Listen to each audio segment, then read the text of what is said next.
हम एक dark vast universe में पर्पसलेस जिंदगी गुजार रहे हैं। इट्स जस्ट लाइक कि मैं आपसे सवाल करूं कि आप एक एरोप्लेन में बैठे हुए फर्स्ट क्लास में, बिजनेस क्लास में,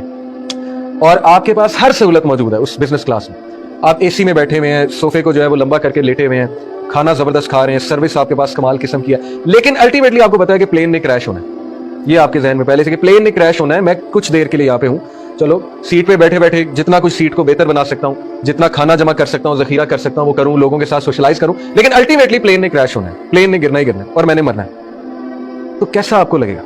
जब हमारे सामने कॉन्सेप्ट ये कि we are heading towards a Doom,